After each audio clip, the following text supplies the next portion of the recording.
So as promised, here's part 2 of the RPS and seat reconstruction, build, whatever you want to call it, and installation onto this Classic Boston Whaler 17.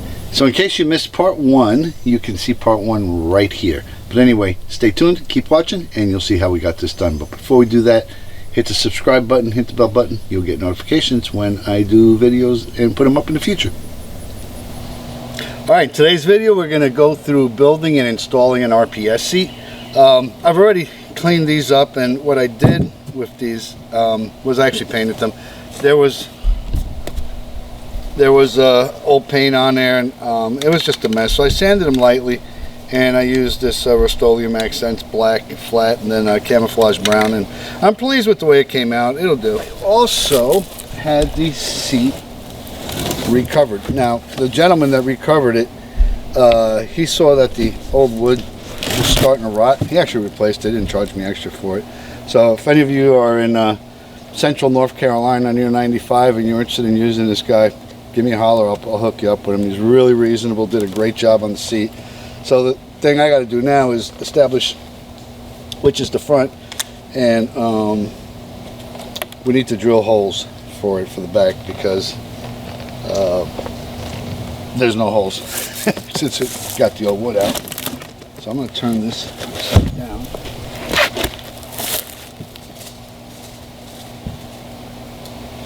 That's the front.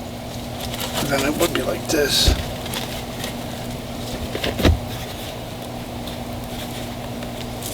I'm going to match up the old holes with the, well, I'm going to line up the wood and then drill through the old holes to make room for the new screws. So what I'm going to do this, I'm going to drill 2 holes in opposing corners and actually set a screw in to hold it steady, and then drill the rest of the holes out. I'm going to drill a hole here.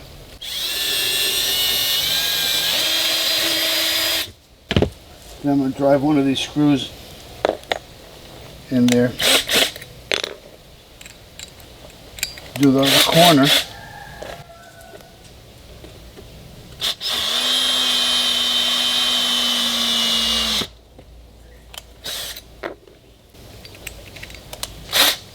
and that way everything will be squared to these two, and we won't have any issues with the holes being misplaced.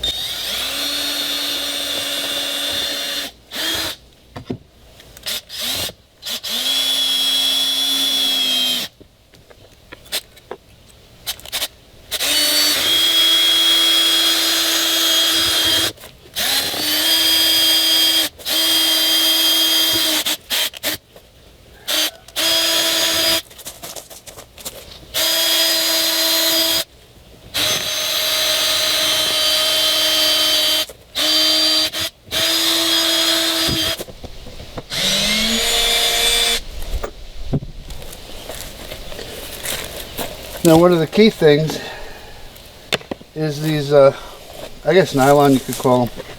They're glides, and they're so that the stainless steel poles on the RPS will be able to move smoothly. You can see on this old one where they were positioned.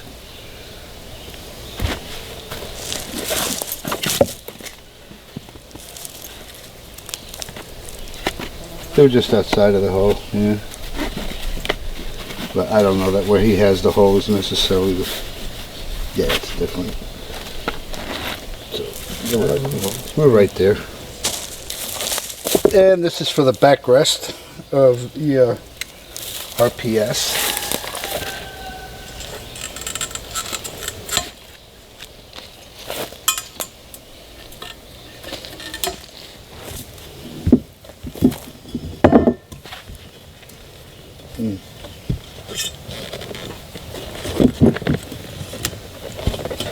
What is this?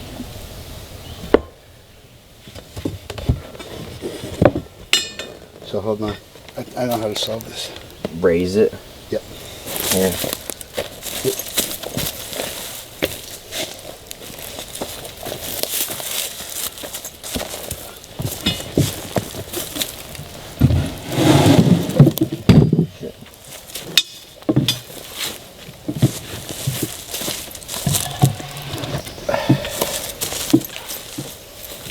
Which side's marked front?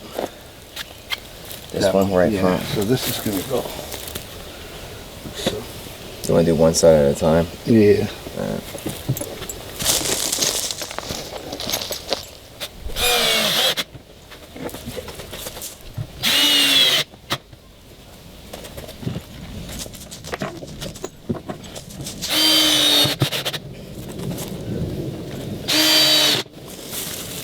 Yeah, that's pretty good. You know what's interesting? I think this is a date stamp right here. Yeah, that's what I thought. 8211, I think. What I'll need to do is get the stapler. Yeah. Stainless stapler, staple those down. These? Yeah. You want to go ahead and go get it? If you want to, I'll go ahead and put this on. I don't know where it's at. Is it in one of the drawers? Or? One of those plastic containers underneath the main bench? Yeah, the staple one? Yeah.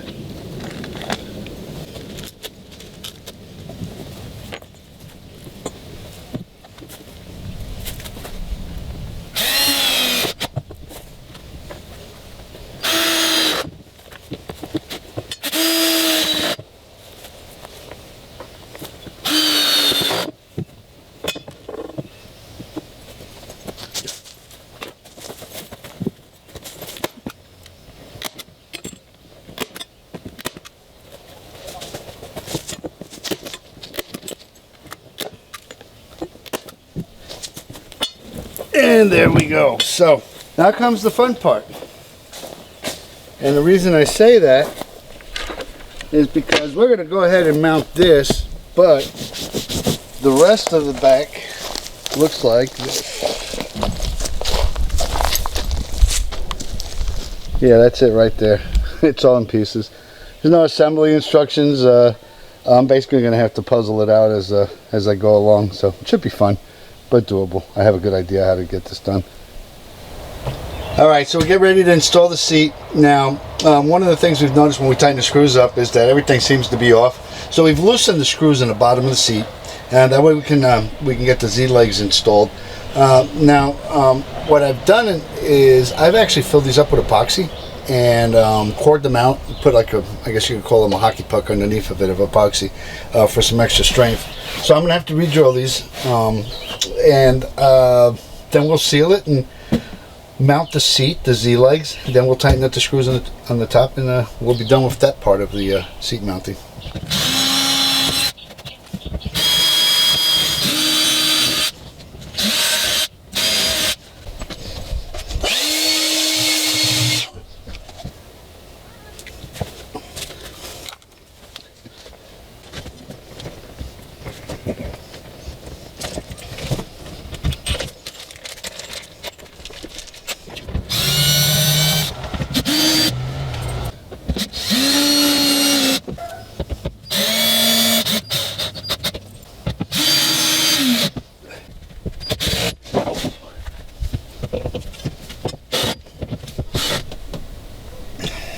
So there's a couple of different ways of putting this on. You know, one of them would be to take these completely off. They're not bolted in right now.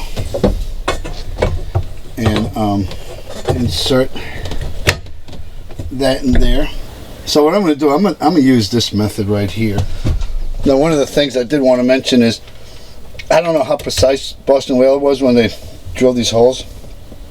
I played around with these until I found the right positioning. Up, down, left, right, for them to work correctly. So let's do this.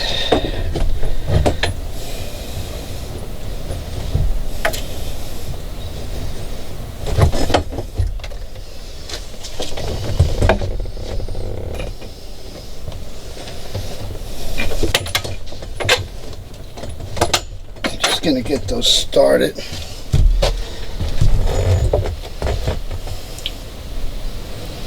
I think you actually have to get both pieces of wood on at the same time, because if you don't, you're going to run into this issue. Alright, so let me do a quick interruption. You saw how I put this one on, where I actually installed this one and then kind of forced the other side in.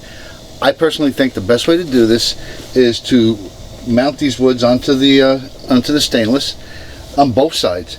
And you really need two people to do this, and then lift this up and place the bolts in it while it's lifted up on both sides. Needs a deep socket.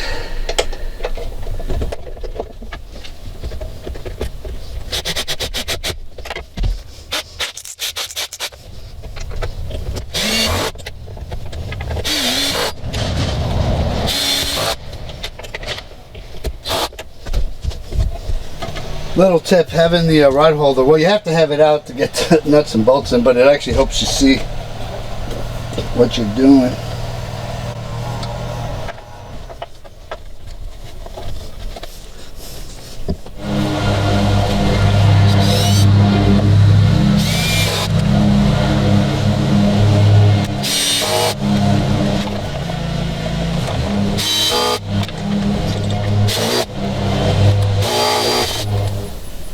Alright, so we're done. The seat's installed. We're really making some progress on this boat. It's almost ready to splash. I'm going to put a fuel tank in the next video. And once I do that, I think we're ready to start the motor up and take it for a test run. Anyway, hope you've enjoyed this video. If you have, hit share and like. And don't forget to subscribe. Thanks for watching.